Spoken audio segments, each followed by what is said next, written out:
खेलने का प्लेग्राउंड वगैरह, जैसे मुकेश भैया हैं, मुकेश भैया को खेलने के लिए दूसरे जगह से खेलना पड़ा, यहाँ बंगाल से यहाँ पे उचित स्टेडियम नहीं रहा, जिसके कारण उनको बहुत असुविधा हुई। वो वैसे कर्मठ व्यक्ति हैं कि वहाँ तक वो पहुँच गए।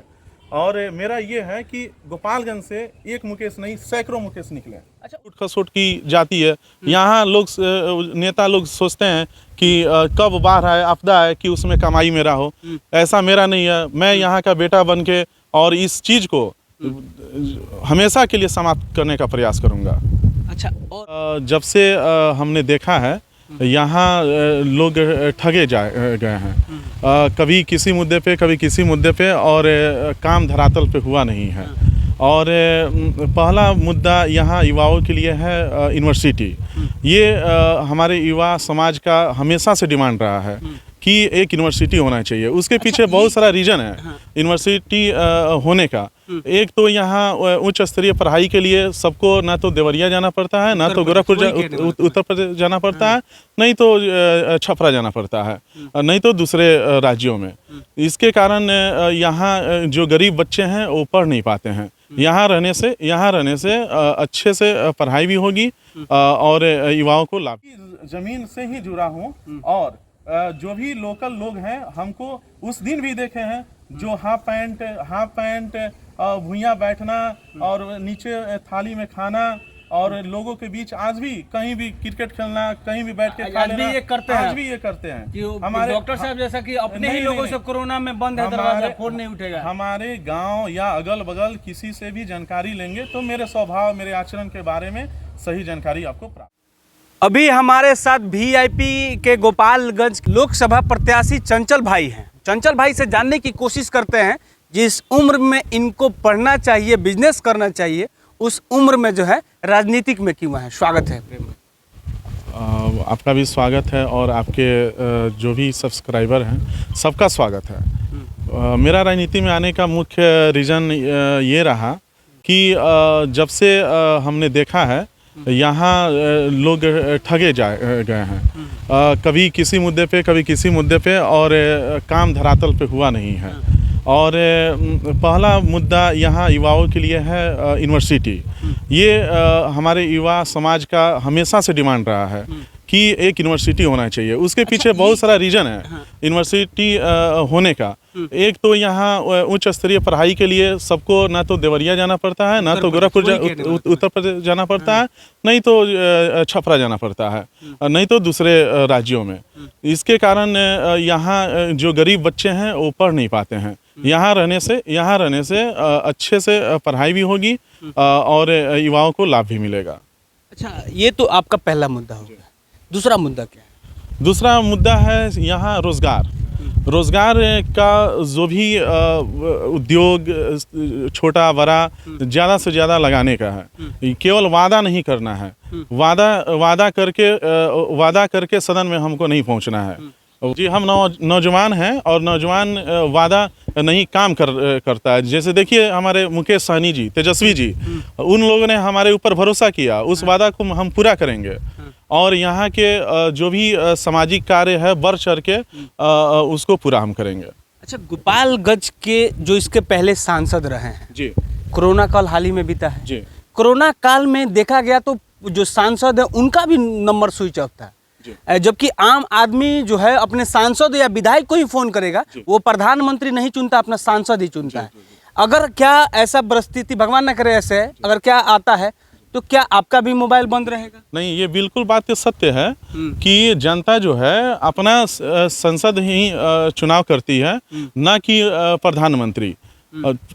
सांसद का काम है अपने जनता का हमेशा ख्याल रखना, किसी भी आपदा में किसी भी तरीके से उसके साथ कदम से कदम मिला के चलना, नहीं कि अपने को उस आपदा विपदा से बाहर होना।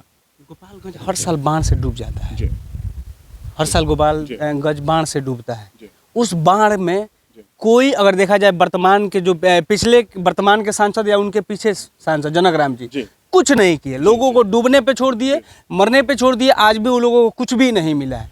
क्या उसका कोई अस्थायी सोल्यूशन निकलेगा अगर आप जी एकदम अस्थायी सोल्यूशन निकलेगा। उसका मास्टर प्लान तैयार करना होगा, कैसे इसका हमेशा लूट खसोट की जाती है यहाँ। लोग नेता लोग सोचते हैं कि कब बाढ़ आए, आपदा आए कि उसमें कमाई मेरा हो। ऐसा मेरा नहीं है। मैं यहाँ का बेटा बन के और इस चीज़ को हमेशा के लिए समाप्त करने का प्रयास करूँगा। अच्छा, और क्या मुद्दा होगा? उसके बाद से यहाँ अच्छा प्लेटफॉर्म नहीं है, रेलवे स्टेशन नहीं है। बहुत बड़ी बात आपने नहीं है। मेरा ये है कि अगर मेरे पे विश्वास लोग करेंगे और मुझे जिताएंगे तो यहाँ से बहुत सारी रेलगाड़ियाँ जो शहर एक दूसरे शहर को जोड़ेगी और बेहतर आवागमन का सुविधा होगा। आप एक बिजनेसमैन हैं जी। क्या बिजनेसमैन राजनीति कर पाएंगे? क्या लोगों को सेवा कर पाएंगे? क्यों नहीं। मेरा जो बिजनेस था उस माध्यम से जो भी हमारे कस्टमर हैं, हम जिनसे जुड़े हुए हैं और जिस तरीके से सेवा भाव हम किए हैं, उन लोगों को हम पे पूर्ण विश्वास है। अगर किसी को लगता है तो मेरे जो भी कस्टमर हैं उनसे पूछा जा सकता है, जांचा जा सकता है। जी। खेलने का प्लेग्राउंड वगैरह, जैसे मुकेश भैया हैं, मुकेश भैया को खेलने के लिए दूसरे जगह से खेलना पड़ा, यहाँ बंगाल से। यहाँ पे उचित स्टेडियम नहीं रहा, जिसके कारण उनको बहुत असुविधा हुई। वो वैसे कर्मठ व्यक्ति हैं कि वहाँ तक वो पहुँच गए।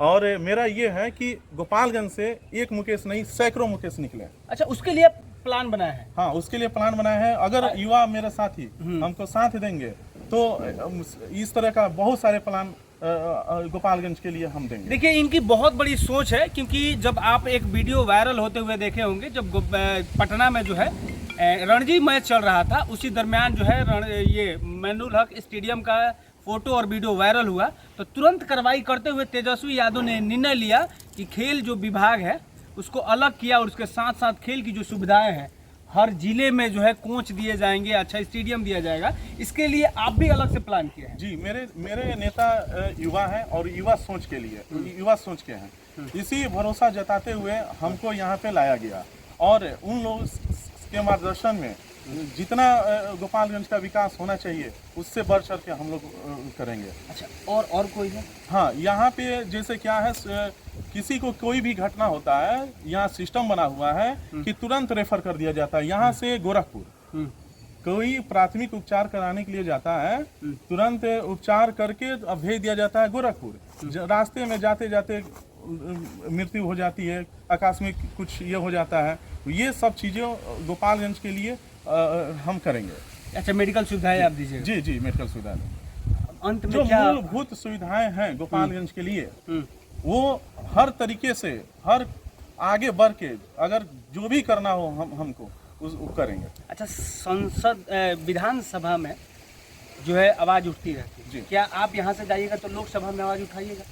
देखिए, सांसद जो होता है ना, एक पत्रवाहक का काम करता है। अपनी जनता की बात सदन में रखने के लिए वोट देता है जनता। यही हमारे जिले का, देखिए, हमने विधानसभा और लोकसभा इसलिए जोड़ा कि हमारे जो विधानसभा के जो हैं वो बोलते हैं, लेकिन लोकसभा वाले लोग हैं वो नहीं बोलते हैं। तो हमारे लोकसभा यही तो बोल रहे हैं ना कि एक सांसद का काम होता है वो पत्रवाहक है। यहाँ जनता की बात सदन में रखना है। यही लोग सही तरीके से नहीं रखते हैं, अपना बात इधर उधर की सदन में रखते हैं, जो यहाँ जमीनी स्तर पे दिखाई नहीं देता है। अच्छा, अंत में क्या कहिएगा गोपालगंज वासियों से? गोपालगंज वासियों से यही कहेंगे, एक युवा होने के नाते सभी युवा भाई, मेरे बंधु बहनें और जो भी छात्र हैं, हमको ज़्यादा से ज़्यादा सहयोग करें और विजयी बनाएं। और ये भाई, आपका बेटा सदन में जाके आपका बात जिम्मेदारी पूर्वक रखेगा और जमीनी स्तर पे काम करेगा।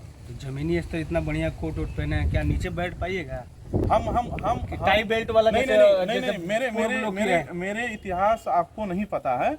मैं भी जमीन से ही जुड़ा हूँ और जो भी लोकल लोग हैं हमको उस दिन भी देखे हैं जो हाफ पैंट भुइयां बैठना और नीचे थाली में खाना और लोगों के बीच आज भी कहीं भी क्रिकेट खेलना, कहीं भी बैठ के खा लेना, आज भी ये करते हैं। हमारे डॉक्टर साहब जैसा कि अपने ही लोगों से कोरोना में बंद है दरवाजा, फोन नहीं उठेगा। हमारे गांव या अगल बगल किसी से भी जानकारी लेंगे तो मेरे स्वभाव, मेरे आचरण के बारे में सही जानकारी आपको प्राप्त हो जाएगी। बाकी आप इनके बारे में क्या सोचते हैं कमेंट में अपना राय जरूर दीजिएगा। अगला कोई आपका सवाल है तो बहुत बहुत धन्यवाद, नमस्कार। थैंक